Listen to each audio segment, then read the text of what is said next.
the last 2 or 3 weeks have been really busy. There's been a huge amount of transfer activity. We've made 8 signings, and considering we only started back at training on Monday, that's a huge amount of activity for this stage of the close season.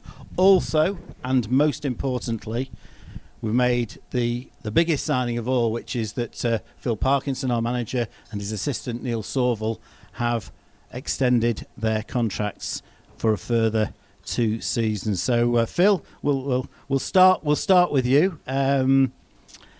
Fantastic news that you're going to be with us for a further 2 seasons, and very important for you personally, for the players and everybody at the football club, that you and Neil are.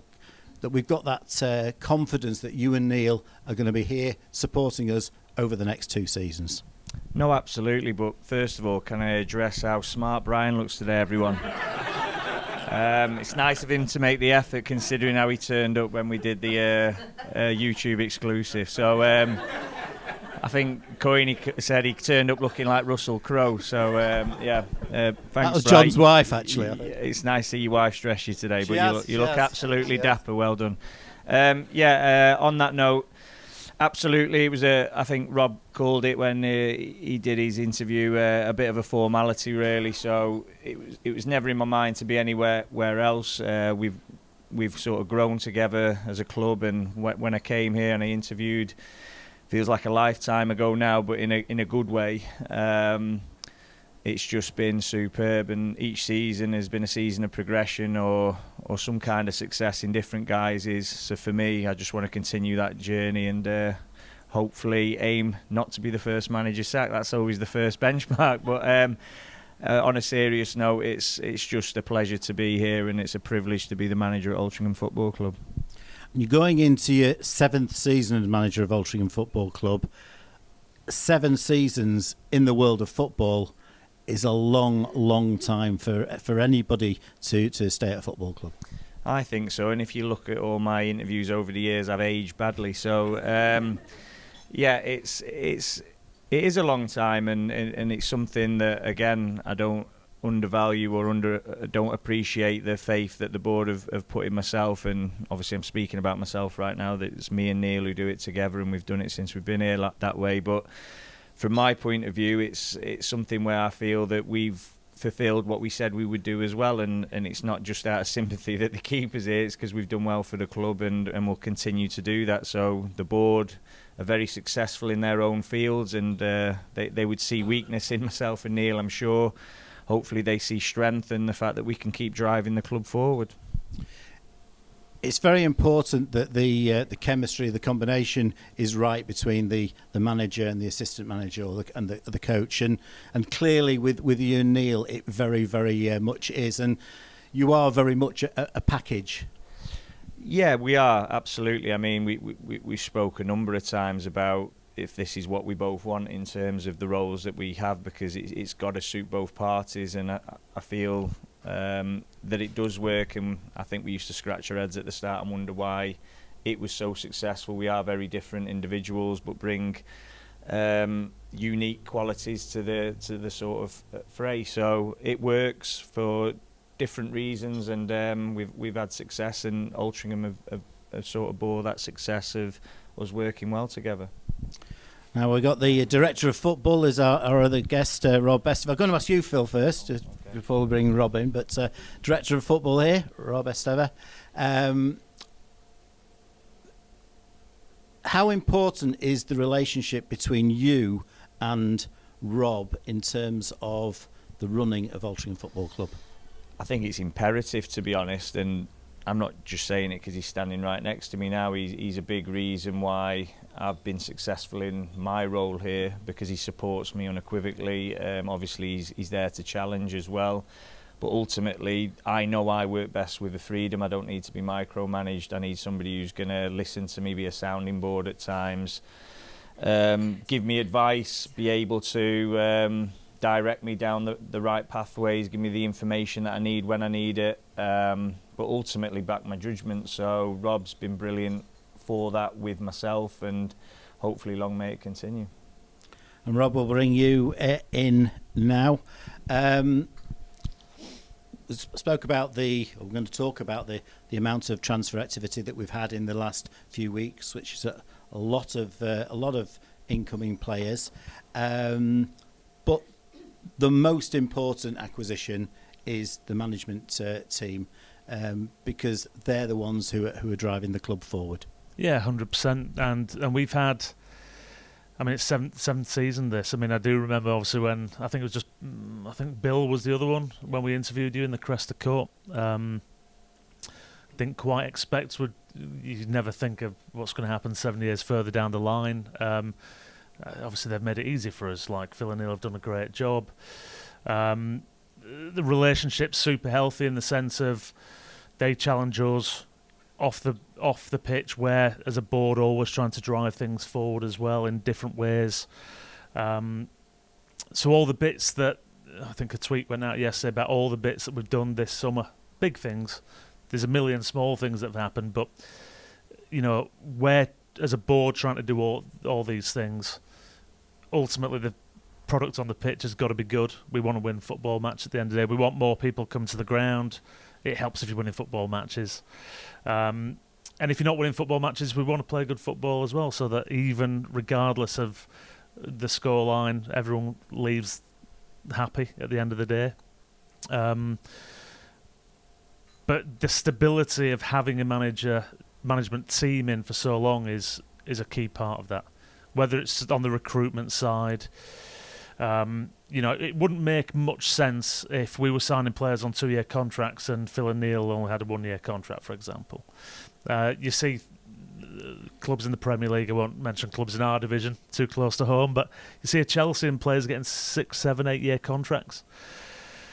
They're going through managers so quick, because ultimately the players know they've got the power there. That's not the case here, and that can't be the case, and it shouldn't be the case in my view at any football club. So stability is key. There's a few other managers in this division. I was looking actually, I think, is it Alan Devonshire? I think he's been a bit longer. Maybe Luke Garrard. Yeah. Obviously Mark White. Yeah, and Luke Garrard certainly has, yeah. But there's not many other managers, and that's in this division. That's super rare. You go further up the divisions, it's almost unheard of. It's getting 7 seasons. So that, to me, is a testament, obviously, the great work that Phil and Neil have done, but likewise, just the club as a whole and the direction that we're going in. Can you tell us a bit about what happens on a day-to-day basis in terms of you and Phil liaising with each other? About 1 million phone calls or voice notes or messages. Definitely more than what we speak with our wives on, typically.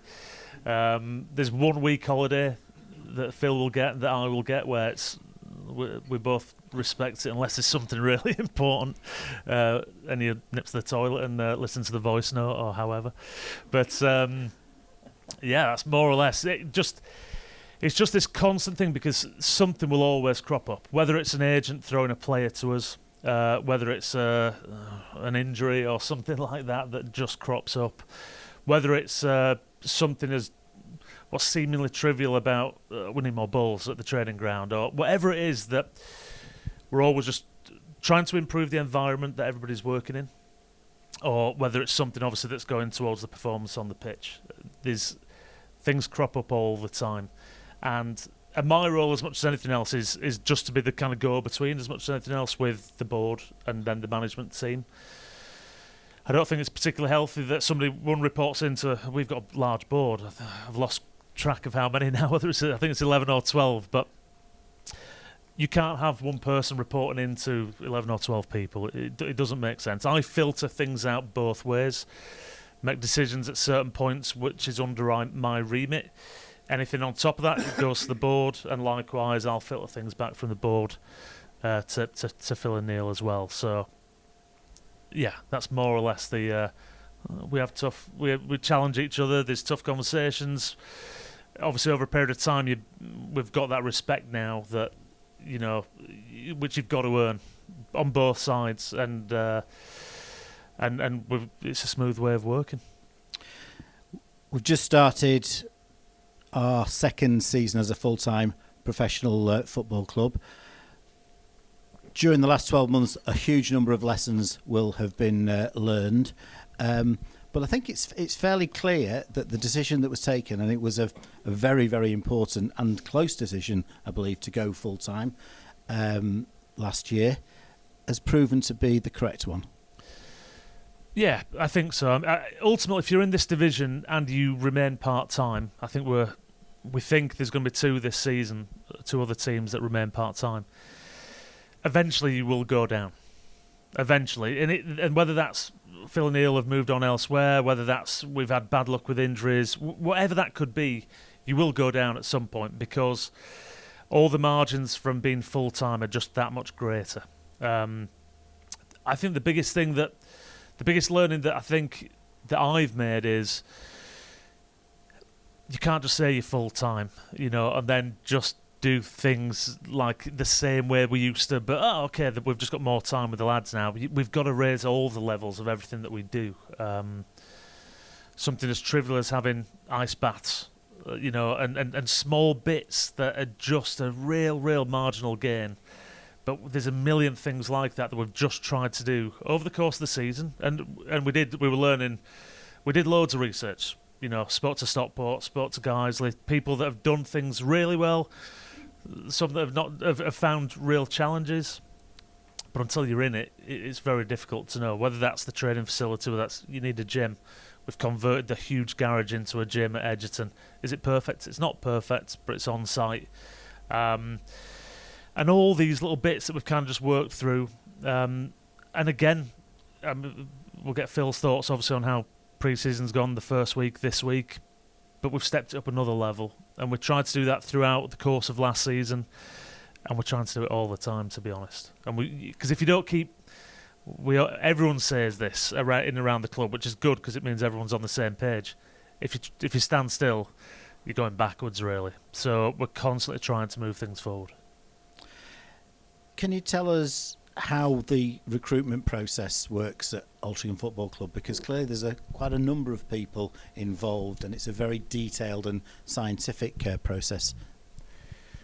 I wouldn't say it's scientific. I think it's very detailed. You're making it sound amazing there, what we're doing, but there is a methodology behind it. We try and refine it each season. Ultimately, it's the communications imperative and making sure that we don't procrastinate on certain decisions and certain players. And when you do that, believe it or not, you can forget about some really top talents because you're just inundated daily, as Rob said there. I think he was saying about we give each other a little bit of time on holiday. That was the Chris Clark deal when I was on holiday, so I didn't get much time. I'll be honest with you, I needed to move on that one, which was imperative, because if I didn't, and if Rob didn't work with me on that, we wouldn't have got Chris over the line.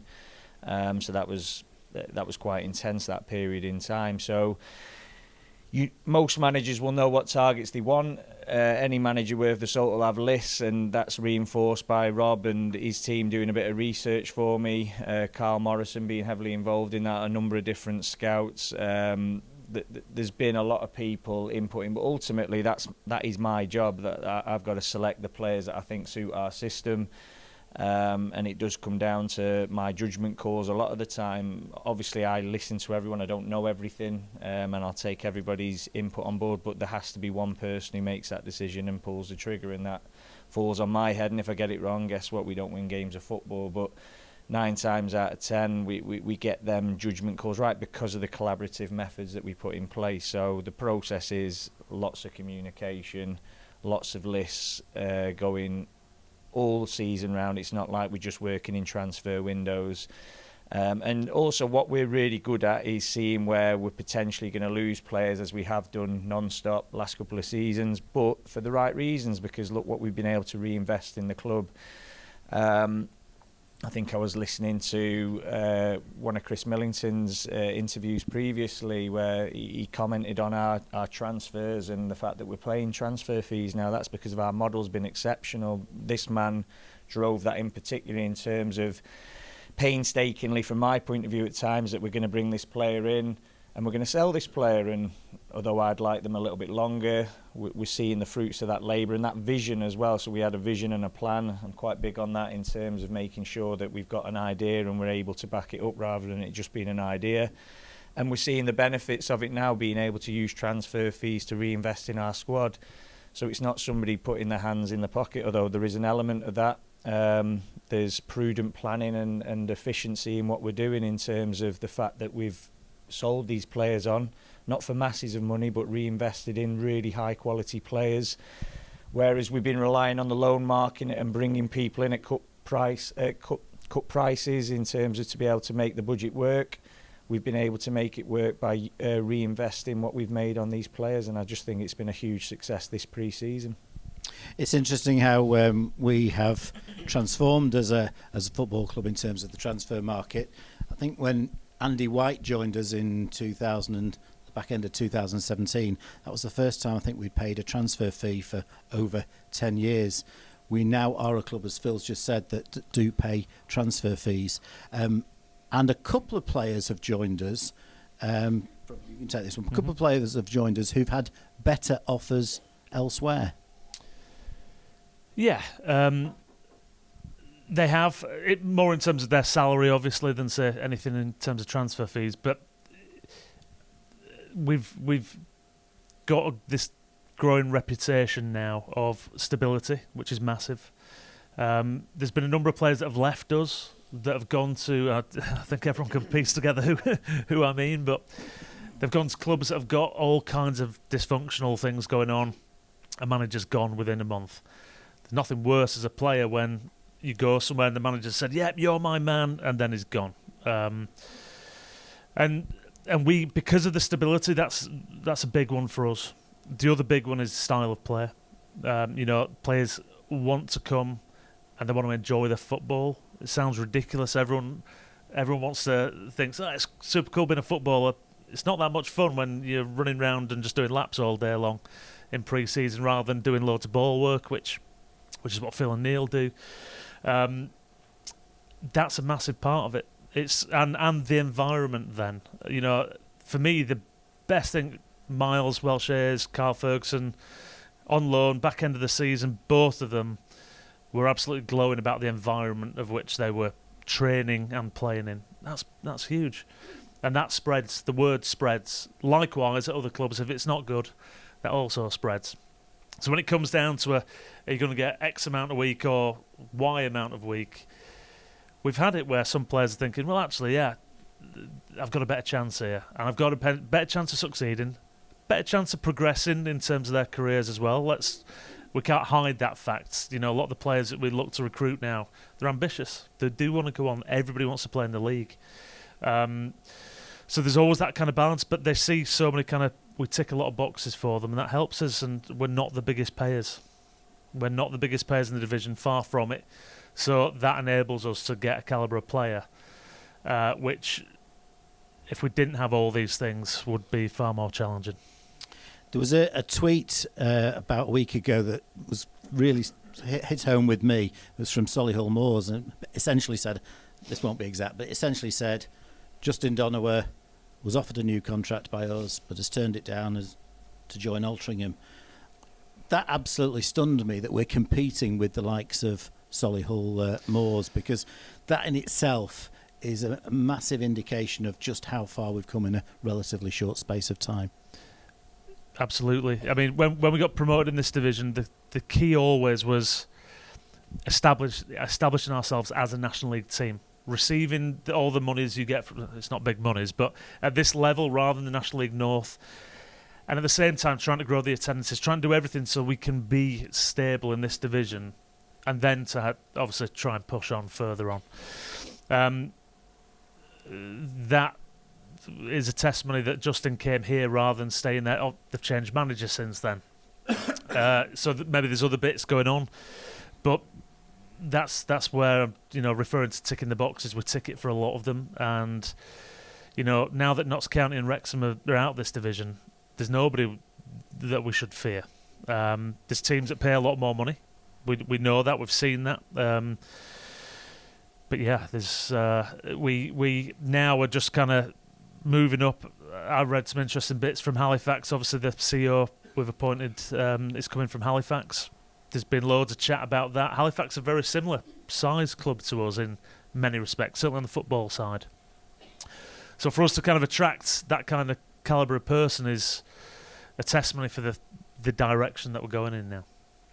Yeah, the discussion on the Halifax Town Fans Forum is an interesting one, because essentially, as Rob says, Halifax are one of those teams that broadly similar to us. Probably been a little bit bigger historically. Well, they have been bigger historically, but certainly one of the teams in and around us in pretty well every sense of the word. But on that fans forum, the Halifax fans say, how have Altrincham managed to take our top man to them? And the answer is that their fans are giving them is they're ambitious, they've got a plan, they're strategic, and they've got good people there, and that again is very, very significant. Phil, if we could, we'll come on to questions from the floor in a second, but it's first week of pre-season training, started on Monday. It's always a big day for you, Neil, and the players. Tell us what's been happening this week and how it's gone. First day back in, as most clubs will do, you're getting your initial testing, you're trying to restart engines, making sure that lads are coming in and the levels required to really push them on in the second and third week. So it's just more about getting them in, seeing where they're all up to. I mean, we've again, with the full-time model, we reflected heavily over the summer, and we wanted to get some kind of contact in with them. So one day a week on a Wednesday, we got them in for some base runs, which most players will go and do their own things anyway, and gone are the days where players come in and they're an absolute disgrace. But believe me, that was my era, and I'd seen that, so maybe it's in the back of my mind that we just keep a close eye and tabs on them players. So every Wednesday they would come in, there'd be probably they thought a pointless run, but it was one where we could gauge where they were up to. They got an opportunity to work with Matt Fox on a one-to-one basis. He's our SNC coach. He's exceptionally good, and the football-specific movements, because again, players when they're getting ready for the summer holidays just want to develop their mirror muscles, as we call them, rather than functional muscles that they need for the game. Some of them are in outstanding condition, and they're the pictures that I'm going to be showing them all season to make sure they stay that way. But ultimately, the functional movements are really important. And they've all come back in great condition, and like I said, the testing, it's not, I used the word scientific before with the recruitment. There is an element of science towards it, but it's quite logical in terms of what you want your players to come back at, and where you're benchmarking them at in terms of if they get injured, where they need to be able to get back on the pitch. So that it's really, really crucial that we just get these kind of tests, because at times we've probably over-tested on things that we're never revisiting again, and it becomes a bit pointless. So you're always trying to refine it, you're always trying to get better at it. And like I said, the lads have come back in great condition. There's been some really good sessions, and I'm just looking forward to getting the last one back through the door on Monday, which is Chris, who we give an extra week off because his season finished a little bit later. So Chris, if you are watching it, I hope you have been doing your running. But yeah, really looking forward to that Monday, where that would be for me, although we've got them back in officially, the whole group's together, and we'll really kickstart it as of Monday. You mentioned there Matt Fox, the strength and conditioning coach, and we've got quite a backroom team now. That's another area where we're developing very quickly. Absolutely. I mean, Matt's interviewing at the moment for some interns, so an area for development that we looked at was making sure that we could man things, something as simple as hydration, having somebody to monitor how much fluids the players are taking on board. So that is quite a scientific approach. We've got a nutritionist in now, Tom Whiteleg, who's going to be in every Thursday. I'm really excited to see what he'll bring to the table. So he's weighing everything up. I'm sure he'll be, where's Mark? Has he disappeared? The chef Mark, he'll be getting into him and speaking to him about micronutrients that I know nothing about, and I'll certainly be picking his brains on a few things. But yeah, and then you look at the medical department. Elliot Millett's done a brilliant job in terms of expanding that. So he's already got the interns in place. We've took on Thomas Cadman this time as junior or assistant physiotherapist. Steve Kaka's come in, who's outstanding. I think he's going to have a real bright future in the game, a real find. And then he's got junior interns coming in for experience. So we're looking to expand, and the one I've missed here, obviously Ross Spate coming on to the coaching side, assistant first team coach, who will heavily work alongside Neil. So it's important. Everywhere we went last season, we felt like we saw really big, expansive teams of staff, and we probably had 3 or 4 of us at times. And it is an important area, because if you want to compete with the big boys, the detail's really important, and you need more hands to be able to get that detail in place. But not just more hands for the sake of it, they've got to be bringing something to the table. So we're very particular about the people we bring in, and they all contribute immensely. So yeah, it really helps drive us forward. Yeah. We've got continuity on the academy with Paul Fay, but his role he's got another role now, as he's going to be the manager of Cheadle Heath Nomads in the North West Counties League, and that's good. That's good development for him, and a good opportunity for us in terms of developing our younger players and developing players. It is. I mean, we talk about progression for players. It's important for the coaches as well.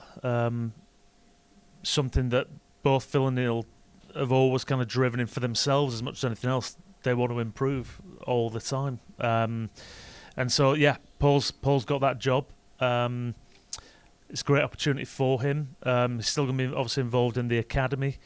So the flow will be fine. Obviously, we always look, and for the last couple of seasons, we've looked at getting senior experience for a number of the young lads. So they'll have an opportunity, no doubt, with Paul as well. And then obviously the reserves is still another super important part for us, where there's like 650, 700 kids from under 5s through to under 16s at Altrincham Football Club. And the key part is, when you can play junior football all this time, but then all of a sudden you're playing against big blokes, it's just a totally different game almost. And so the key part for us is that they get that bit of experience of playing against senior players, and that's whether it's the 16s, 17s, whether that's the academy lads. So they'll get the chance obviously in the reserves, and then we'll also look to get some of the lads out. And Danny Jarrett's obviously been supporting Ross all season for the reserves for the last couple of seasons, and now he's taken over that mantle. And again, it's another sign of that continuity. As with Paul still involved, that we keep. It's never worked better at this football club than it does right now in terms of that whole pathway. And there's still things that we can improve. But yeah, these moves in this summer will only help that. Okay, let's throw it open to the floor. Hopefully some of you have come prepared with a question, and if you haven't, I'm sure with what Phil and Rob have just been talking about, there's plenty of interesting discussion. So let's who'd like to ask the first question? Mr. Edwards. Let me come over so we can pick it up. Reach. Thank you. Phil, there have been quite a few mentions of continuity. I just wondered how important you and Neil signing new deals is in terms of signing players, particularly if it's potentially a big signing and the player will not be aware of the progress the club have made under you, but when he sees the commitment you show to the club, does that sometimes help to get it over the line? I hope so. It's something that the players always ask you, particularly when their contracts are coming up. So the current players will always ask you them questions. If I'm signing a new player, then I think they just presume that you're going to be here. They don't really ask how long your contract length is. But yeah, I think it is important. Rob touched on it there. If they're coming to the club, they are normally signing for the manager first and then the club. I know everyone wants it to be the other way around, but that's normally how it is, and unless you've got some kind of really deep affiliation with the place. So yeah, I think it is really important, and I think I've always said that since I've been here. Continuity is key. I think that's the same in every walk of life, every business. I'm sure a lot of you guys here can relate to that. If you've got a revolving door where staff are coming and going, you struggle to get any kind of familiarity or ways of working with people. We talk about relationships in football, don't we, in terms of how important certain units are. So you look at your centre-halves pairings, look at how that changed massively from the Tom Hannigan, Ben Harrison, Tom Hannigan, James Jones. Tom Hannigan was an ever-present, wasn't he? So you can see what I'm saying here in terms of having that stability, that bedrock. And that's what I feel that we're developing again, and hopefully going into next summer we can just bring in 3 or 4 rather than 5, 6, 7, 8 players, which I know is really exciting for the fans, but it's it's a you can see I can't get my words out. It's a heart attack on social media in case I get it wrong in terms of the number of players that you've got to integrate, get to know really quickly, and hopefully that they gel at the pace that we want to, because make no bones about it, I know everybody in this room is as excited as I am going into the new season. The fans' expectations will be through the ceiling. I'm hearing the words playoff every single week now. And listen, our aspirations are certainly that, but we finished 17th, 14th and 17th. Breaking into the top half of the table has got to be our aim. Survival is the first thing that we've got to do, because we're still in that sort of 5-year period in this division where 45% of the teams who come up go back down within that time frame. So it's something that we've researched, we've looked at, we're certainly not taking things for granted. But if you look at the signings that we've made this time, you wouldn't say that you're chancing your arm at under 23s. You're making established National League signings, so there is an expectation that should come with that. But again, I will state that most clubs in this division do that.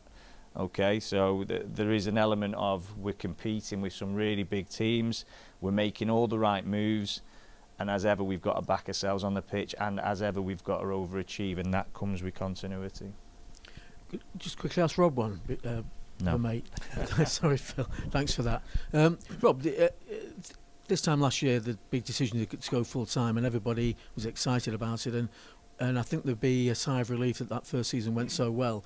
But looking forward, I guess the challenge is keeping it going, isn't it? I just wondered, how much of a challenge is it to keep for everybody to be pulling out all the stops and to be meeting the levels that need to be met?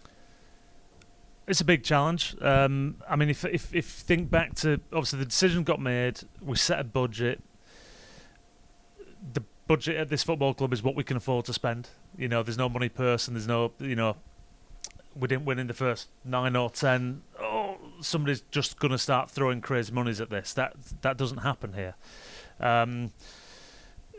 Keeping on an even keel is super important, and then obviously just balancing things financially is always going to be because I mean, there's a few board directors here. None of us will have it on our heads that we put this club at risk long term. And we've seen this happen in recent years at other clubs. But to do that, we've got to lift everything up. The one thing that's really scalable in football as a business is your attendance. So we averaged just over 2,000 again this season. This upcoming season, we want to be hitting the 2.2, 2.3, and if we get to a 2.5, 2.6, then we've got a chance of being break even / self-sustainable. We're not putting the club at risk. All the things that we're doing, it's, you know, we've got additional investment, and we've done this. The additional investment helps us plan a little bit further down the line. When I first joined the club, we'd get to the May at the end of a season, and Mike Adams is sensational at what he does in terms of knowing exactly where the monies are coming from, what's going to happen. And he looks at years gone by, and we would literally say, there's 150k in the bank. We think this is going to happen. We've got an idea of what's going to come in from all these different areas. We can afford to spend this amount on players. So what happens in that environment is you sign players on 1-year contracts. And that's fine, and that was fine at that time. But it's super difficult to kind of, you know, the bit that we've done, and we've done well in the last couple of years, is we've lost players, but we've got good money for them. And that's because we've got them on longer contracts. You're forever losing and fighting a losing battle, because when it gets to January, we will have players, they'll be out of contract, and then you're like, okay, are they going to stay with us? Are they going to go? We know how agents work. They're going to get shopped elsewhere, because they'll know that if they get them elsewhere, get higher salary, they'll get a bigger cut, and so on and so on. So the fact now we're in a position where we've got the additional investment, it's still a prudent budget in the grand scheme of things, but it allows us to sign, I don't like using the word assets because they're people at the end of the day, but if you look at it that way, that they're on the younger players especially, and the ones that we see there's good resale value in them, they're on 2-year contracts, maybe one with an option and so on, where at least we've got a bit of control that says we're investing in them, but if it gets to the position where they do amazing or the other clubs show an interest and so on, that we'll get something back for them. And only then we wouldn't been able to do what we've done this summer, paying a fee, club record fee for Chris Clark, bringing Justin in for a fee, if we hadn't have done some of those bits, because we could have lost the players that we lost in Jan. We could have lost them for nothing, and then we wouldn't be able to do anything like what we've done, and they would probably still have left because their contracts were up. So, yeah, juggling all the time. It's super important that the ones that have got the value that you've got under contract, so that we've got a chance to keep this gradual growth that we've done now for a good 4, 5, 6 years. I was going to say nothing's guaranteed, nothing you can forecast with certainty, but you're confident that it is a sustainable model, full-time football at this club.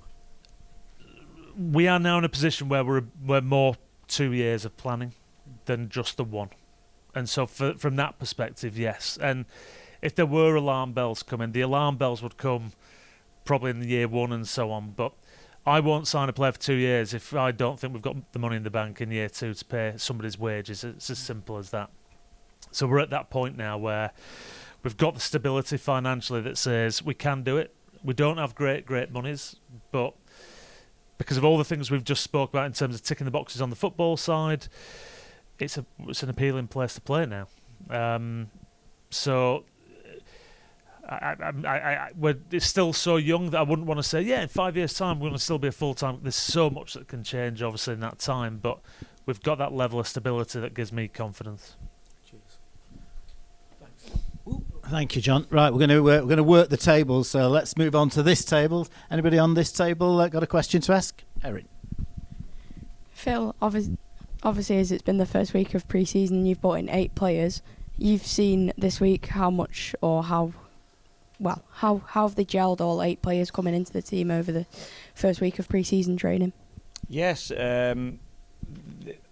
it's gone really well, actually. It's like being back at school for the first time. Everyone's on best behaviour, treading on eggshells, not wanting to upset anyone, being really polite. The weather helps as well. It's been lovely.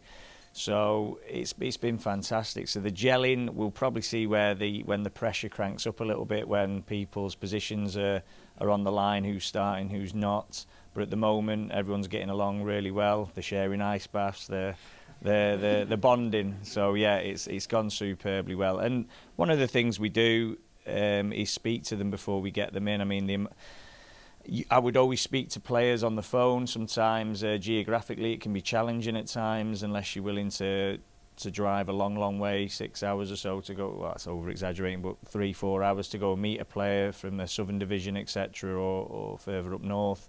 So in general, players would rather do a phone call, but now with what happened with COVID, Zoom calls are really easy to do now. Everyone knows how to use them, and that's really helped me. So Justin Amaluz is a standout one, really. Spent a good hour with him on a Zoom call, and I got a real feel for him. So I knew I liked him as a player, but as a person, he come over great. Now, he might not have shown his true colours yet, but on the Zoom, I'd like to think them judgment calls we get right, and he's fitted in with the group perfectly. So all the bits that we do on recruitment are geared up towards that process being as smooth as possible, but it can't always be the way. But at the moment, I'm not seeing any cracks or anything that is there to be concerned about at the moment. Thank you. Right. I was wondering up there, but you can. Thanks. Hi, Jill Bottomley. Really exciting, challenging times for the men's teams. Just interested from Altrincham Football Club as the club, revenue, vision, strategy. Where does the women's game fit into it? Is that in the plans? The women's game at the moment is still very much on the amateur side, in the sense of the girls don't get paid and so on. So from that perspective, it's very much about the one thing we've struggled on the women's side is the lack of continuity. You know, we've just lost the manager. He's gone. He's got a great job, but that then impacts you. And because there's not the contracts there and that side of things. The protection isn't quite there, so it sees a big turnover constantly. So when you get some other clubs that won't necessarily have a financial model behind it, but will throw monies at something which, because they can afford to do, then they can then just start taking players and so on, and that's something that's hampered us on the women's side. It's definitely an area that I've got a 6.5-year-old and a 4-year-old daughters. They play at the grammar school on a Wednesday night, and there's about 150 girls there every Wednesday, which is amazing to see. All the junior teams now, Sam will know better than me, I think it's almost on a par now with the number of teams as the boys and girls, which is amazing. The bit that is the biggest challenge on the women's side is at the age of 16 to 18 and potentially dropping out, and we promoted the idea of a girls' academy, and the interest wasn't there. I think we had about 6 that were pretty fully committed to it, and we struggled to get the numbers much further up. And typically you want 40 and then you filter it down, because some do drop out depending on grades and so on. So that's not going to happen this year, the girls' academy, which is a shame, but that's a piece of work that we need to do as a club and a community overall, that says all these girls that are at the grammar school on a Wednesdays are coming through, that we need to build this in as we want to be playing football and we want to do this as a career, whether it's part-time, however. As a club, we're not quite there. Even some of the big clubs, the Premier League and Championship clubs, there's some obviously that we all know that do a great job, and there's some that are just completely non-existent. And we're kind of we do some things really good, and there's other bits we need to improve on. But the younger we start, I think the better. And it might be a 5 or 10 year strategy for it, but it is needed. Right. Anyone on this table?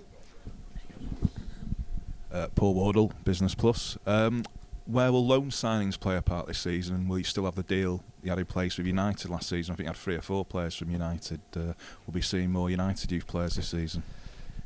With United, similar kind of thing to last season, whereby the relationship is there, and Phil and Neil have gone in several times. Last time I think was back end of the season, just after the season finished.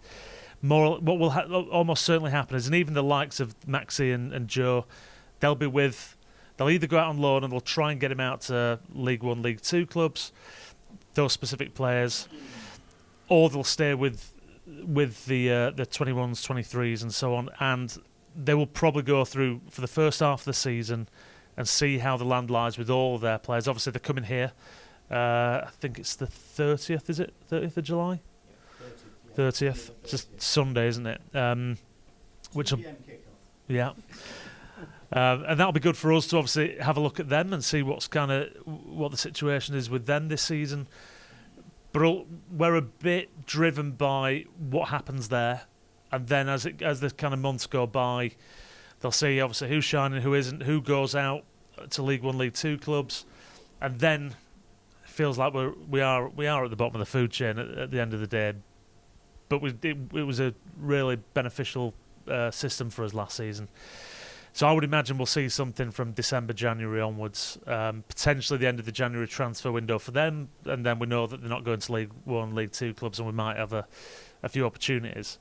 So that is ticking away in the background, and as we've built this relationship now, we'll be watching their games, and we might want players that are just obviously not possible, but at the very least we'll know who's doing well and who we think is going to fit into us. So that'll keep going. United, and that's been a massive plus for us this last year.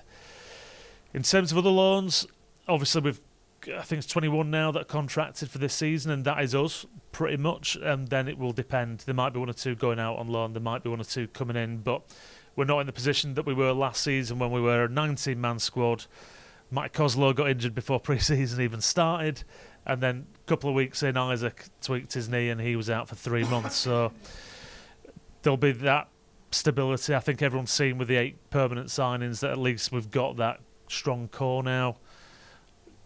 there's definitely going to be loans at some point during the course of the season. That's football. But the reliance is less. Thanks, Rob. And you mentioned there we're at the bottom of the food chain, but it's a sign of how much we've developed and grown at the football club that we're actually in the food chain, because we previously weren't. Right, okay. So you touched upon next year the improvement is just to improve on sort of league position where you're at. You look at sort of great clubs like Brighton and Brentford, and their model is basically get 3 points more than last year. Is that kind of the target, you're getting 3 points more than last year, or is it the league position, and do you map out against the clubs that are in the league to say, right, this is where we should be getting 3 points, this is where we should be getting 1, this is where it might go differently? And if that is done, is that you two that do it, and you kind of share that with the players as such, saying, well, you know, this has got to be one of our bank of 3 points? I think we're all on board with that in terms of any organisation wants to see a percentage improvement, so that's either points, goals, goal difference. So ultimately for us, everyone can see in this division we're not a Chesterfield, we weren't a Notts County or a Wrexham, but what we can do is punch above our weight. We've shown that even in the division below, where we weren't probably the big hitters, even though historically we are a big club. So we've always got to be looking to do that, and I think them models that you spoke about there, probably with Rob's background, with where he's been previously, but Brighton, every time I look at them I see a reflection of ourselves, so obviously at different levels, but a similar club ethos to the way that they operate and the way that they want to move forward, and the realisation of what they are as well. So that's very difficult, because you're looking like you're always trying to temper and curb expectations. You're not, you're just trying to set realistic expectations. So I'm not going to set myself a goal, even though I go running most days, of running a marathon next week, because I know it's just not going to be realistic for me to do that without the training put in place. So in this division, you can see the building blocks have been put in place season on season, although the league position has fluctuated, where I've just said 17th, 14th and 17th, where it looks like you've gone backwards a little bit.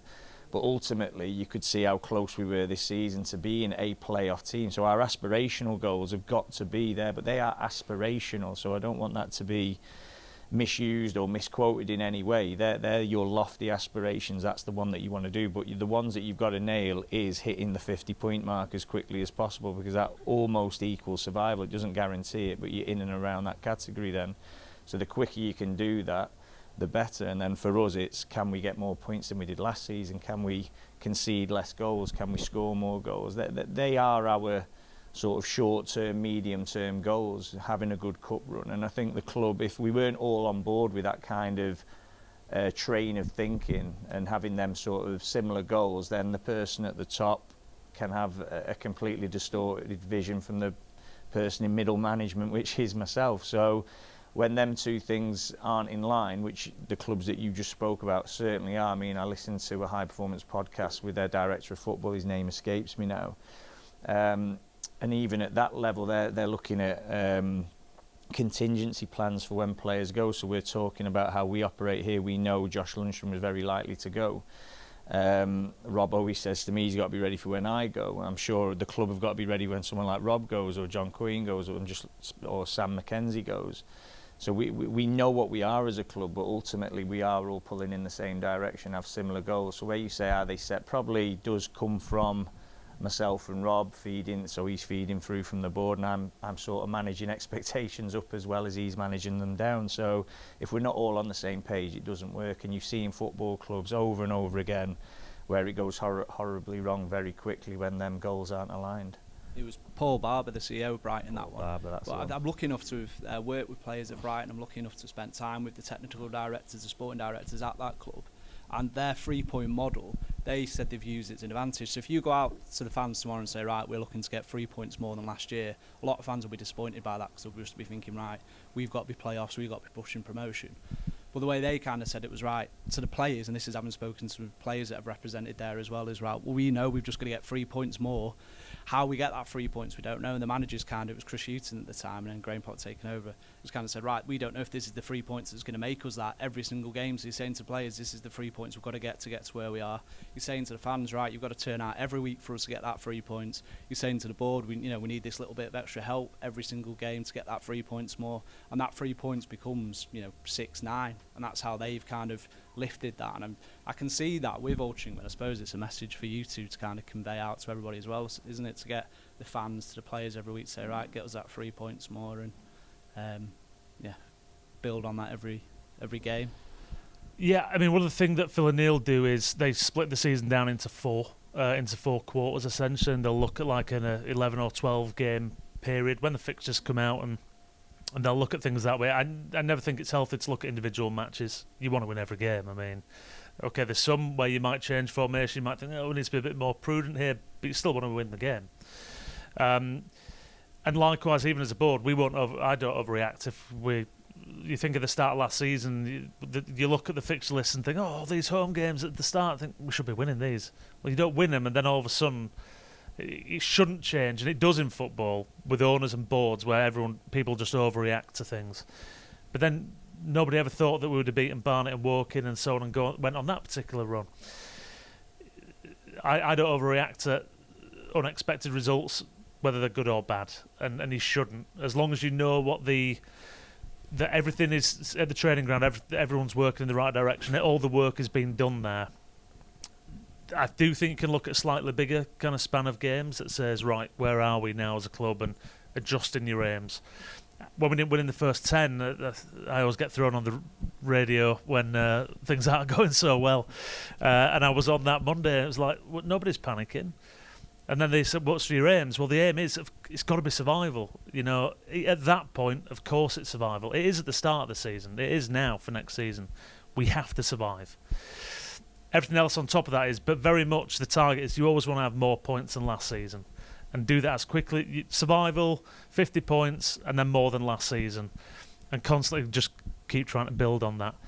Last season was such a roller coaster. I sit back now and I'm super proud of what we did, because it could have gone absolutely pear-shaped at a lot of other clubs. Losing the players, having the tough run at the start of the season, losing in Jan, having to do a lot of recruitment at that particular point, which nobody really wants to do. But everybody pulled together, and that is a case of everyone in the same direction as well and pulling together. Not overreacting to individual games in a good or a bad way, for me, is the absolute key. Thank you, Adam. Thank you. Right, we're going to take 4 more questions. Here, and here. And then we'll be done. And from you first. Hi. Firstly, thanks a lot for doing this, Phil. It's really appreciated. The business club is really important to us in terms of engagement with the local community, local businesses. So really is appreciated. So thank you. So captain. So just talk me through what's your process. Where are you up to with that? What do you look for in a captain? Business club exclusive? No pressure. But, just tell me that process and what you look for and how that interfaces between you and Neil and the team. I think a captain's a really important role for myself. It's when I first came to the club, obviously I appointed Jake Moult as my captain. I was always a captain myself at the teams I played at, so I sort of had a real idea of how I wanted my captain to operate. I felt that was one of my strengths as a player in terms of the way I could lead a team on and off the pitch, and that's kind of what I look for within my captain. So where I went with Jordan last season and Toby as sort of the vice captain, I felt with the changes that we had in place, you wouldn't have said Jordan was your archetypal captain, somebody you would have gone to, but he was the one that I knew I could trust, I knew I could have conversations with, I knew would run through brick walls for me on the pitch. And he grew in that role. Ultimately, we're in a different position now, and I'm going to go through a different process this season. I'm going to let it evolve a little bit over pre-season. I'm going to gauge personalities. I've got an idea in my head who I think it may be, but that could change over the course of pre-season. and I won't be naming it till nearer the mid or end of pre-season who's going to be the captain. So unfortunately, you're going to have to wait on 10 ropes. There'll be no exclusives. Adam's obviously got a close relationship to Ollie. He keeps shouting that he wants it every single day, but it's not always the one who shouts loudest gets it. So I'm going to be looking for really particular qualities, leadership on and off the pitch. Communication will be huge, and also the big thing is, and again I keep referencing because it's a business club, in all your organisations you will look for them relationships that you have with the person directly working under you, the side of you, above you, and I think that's crucial as well. I've got to have that kind of relationship with the next person that I go with, because ultimately he will be my captain. Thanks, Phil. Thank you. Thank you. Right, this table. Who wants to ask a question? Yeah? Thank you very much. Eyes were looking at you. I know. Yeah, that'd be a good question, this, hadn't it? My boy's in the academy. He's 16. He's off to Ireland in a few weeks. So my question, I guess, is how much focus do you have on that kind of age group and the players coming through with a view to the pathway through to the first team? It's the bit around having the coaches now, Paul, Ross, Danny in the reserves for this period of time is really important to us, because we've only got so much time essentially, and we rely heavily on the feedback from those guys. One of the things that we've done, we've got a VO camera, and more games now are getting recorded, which is good, which means we can watch these games and see who's coming. By being full-time, there's also more training opportunities, and that's one thing that it's death by a million WhatsApp groups at this football club, but we've got so many different ones that between all the different groups, and regularly the coaches will say, these guys, you need to have a look at this lad or this lad, and so on. And obviously, certainly during pre-season, there's a chance for more and more of them to. I think we had a 16-year-old goalkeeper who's been in this week, and he's there with obviously Ollie, Matt, and one of the other trialists, and that's invaluable. But it's the communication that's the biggest part of it for us, and so we do rely heavily on the coaches to feed that back to me, to Phil, and all the way up the ladder essentially.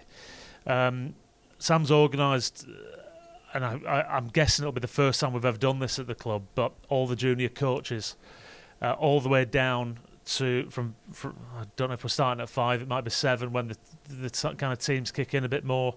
Up until 16, they're all coming to the CSH, and Phil's presenting to them on the 13th of July. And that's when Phil first came, everything was pretty disjointed. Well, I say Phil and me, and when everyone first came, like this kind of current board,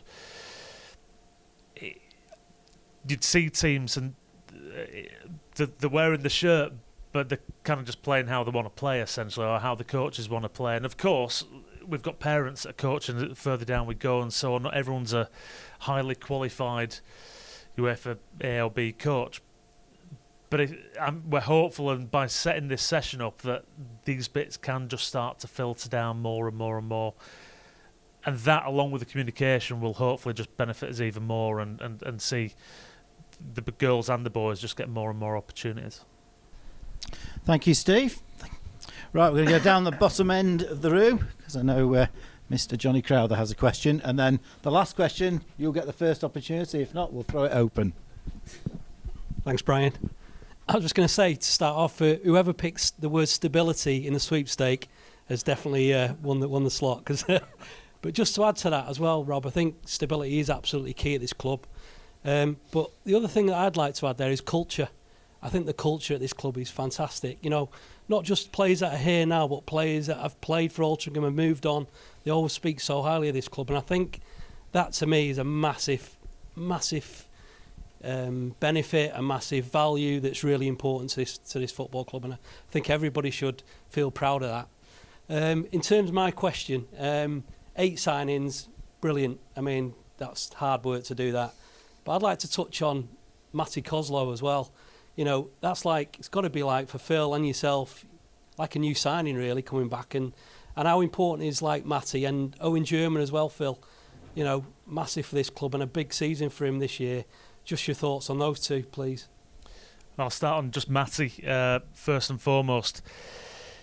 it's so cliche, isn't it? I mean, everyone hammers the manager or director of football and they say, oh, it's like a new signing, because they want a new signing. They don't want a guy coming back from injury. But to miss the entire season, it does feel like that in many respects.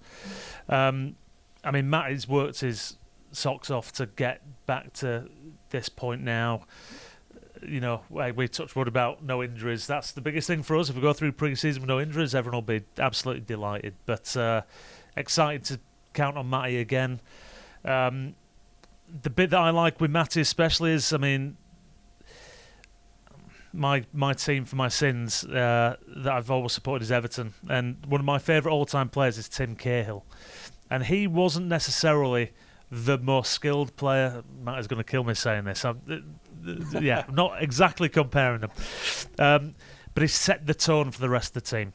Whether things are going great, whether it's not going good, however it is, and I see that in Matty, that he sets the tone for the team. And whether that's literally chasing down a lost cause or whether that's going on a mazy run or however. And I think every team needs players like that, at least one or two. And you can, last season we know we've got to improve on the defensive side, and somebody like Matty helps you defend from the front and set that tone, and everyone wants to see him just back and flying again this season. No, absolutely. Just echoing what Rob said on Matty, it is your archetypal signing a new player. Everyone was devastated last season, coming off the back of a season where he was absolutely on fire, scoring some unbelievable goals, and then to not even kick a ball in pre-season, go for a jog saying he's feeling something. And we wouldn't always send a lad for a scan when it was that situation, but knowing Matty the way he is, he wouldn't just say it he's got a little niggle. It was obviously something substantial, and unfortunately it panned out that way, having an operation in ACL, 9-month gig. And we're going to be really careful with Matty as well. So he's such a big player. He's an important person to me as well. I've known him for a number of years out of Nantwich Town. He's been with me a long, long time, and we'll certainly be communicating heavily with him, although he will be hard to manage and he'll be hard to hold back. And he won't want me to tell him that he can't play that game or he needs to come off or not start in that game. But I've had the conversation with him, even though it will have fallen on deaf ears, because he's that lad, and that's what you want as well. He's desperate to do well for Altrincham, because he knows that he's had a season out. So I'm expecting big things from him, but we've got to be very careful with him, because although you look at him in training, he's one of the best trainers already. He looks so fit and strong, but the reoccurrence rate, if you get it wrong for an ACL, is very high as well. So we've just got to be very careful. It will be hard at times, because you'll watch him on the pitch and he'll look like one of your best players, and I'll be pulling him off or not playing him in a certain games, and I know I'll be getting dog's abuse about not playing him, but there will be a reason behind that. It won't be because I don't want to see Matty Coslow on the football pitch. And there will be a point where you've just got to let him go, in terms of let him get on the pitch and get on with it. But again, we've got to ease him in. We've got to do it the right way, and we will do. And just going on to Owen German, so I know you brought Owen up. Really high hopes for Owen. I mean, he's come in, he's listened, as they all have, this next group that we've had in. So Ewan McGeady, Tom Jones, Owen German, those types of players. Louis Williams, as well. Physically, they've come back like absolute specimens, which they needed to do this time. So looking at the progressions from last year's lads, that was something that we spoke to them about. Can they get themselves physically better to be able to compete for a first team slot, not just to be happy to be first team pros? Not that the first year group were, but this next year group have improved on that, looked at it, they're closer already physically, but Owen looks like he's a first team player. And they've all bedded in, so I'm not saying any of them aren't any closer, but Owen in particular is one who's been very close to us for a period now, and if we can get the right loan move for Owen, he could be the one. Somebody might surpass him, but he could be the one that you see on that pitch sooner rather than later. Brilliant. Just a bit on, just the next run on Matty as well. Given the fact that he can play at 10, he can play on the wing. He's like the more experienced player now. We saw what he did with Joel Senior when he was here at the club. You know, that bond, that relationship. Those are other traits that you can build on this season with him as well. Absolutely, and he'll be one who's contending for that captain role, won't he? Yeah. He's that type of character. So we'll have to just see how it goes. But yeah, Matty's got all the traits that you want to have in your starting 11, in your squad. And And like you say, everyone in this room, everyone at the football club will be desperate to see him do well. Thanks, guys. Thanks, Johnny. Right. Would anyone on this table like to ask a question, or are we throwing it open? Another one? Is there anyone over here? Right, okay. You get the privilege of asking 2 questions. Rob, within the 8 signings that have come to the club, there's one in particular, George Wilson from Colville Town. Obviously, with him being a quite younger player compared to who we've signed recently, and with him coming from a lower division, what was the scouting process for that like? The scouting process can be different depending on the player. I mean, this is a player who did stand out for Colville. They had a couple of great cup runs. You know, they had some big games, and you know, I think there was one. I don't know if it was on the Red Button or whether it was actually on BBC, but in the FA Cup, and he got loads. He got plaudits from that, and he got plaudits from the other one. So he was known out there. Geographically, we typically look for not really any further south than Birmingham. Typically, we've got to think about all the different factors that go into it. But George was one that kind of was flagged up. We've got 3 senior central midfielders, and we felt like we did need another. And he was one, we knew that he'd finished his studies at Loughborough University and that he was northern based prior to that, so he was happy to come home. And from our perspective, it's one who I think everybody's seen in the last few years. We've always had a couple of developmental players that we want to be first teamers. They might need a loan to go out and to get more and more experience at high level. We know it's a big jump, but he's shown enough certainly in the big games, the Chesterfields, the Notts Counties. Was it Charlton? The other one? In those kind of games, you think, yeah, this lad can do it. So, yeah, I mean, we'll see how it goes in pre-season. I think he started well. We'll see. And if Phil comes and says, I'd like to keep him in the first team, it means he's doing obviously something really right. If he's not necessarily quite there, then we'll look to get him out on loan and just get a bit more experience at the National League North level. But we always look to get 1 or 2 of these, and it's always thinking about the future essentially. But let's hope it makes Phil and Neil's job difficult. Thank you. Thanks, Erin. And George Wilson is a young player, but he was literally a whisker away from becoming a National League North player at the end of last season because Colville only lost out on goal difference to Tamworth. Colville were the only team last season who won at Notts County and Chesterfield all season, the only team, which was a remarkable feat, and went on, as Rob said, to play Charlton Athletic in the FA Cup, and George was a big standout player for them, so that's important. Thank you very much for all your questions, excellent as usual. Thank you to our esteemed guests, Phil and Rob, for giving up their time on a Friday morning. Hopefully you've got a really good insight into where we are as a club as we approach this important season, just over a month now to the start of the season and just over a week to the first pre-season game at Lancaster. Hopefully you can see that whatever happens this season, that we're well set up. The planning process, the setup process has been done exceptionally well. The recruitment process, I can't think of a season where the recruitment process has worked as well. Clearly, we haven't kicked a ball yet, so you never know what's going to happen. You never know what's going to happen with injuries.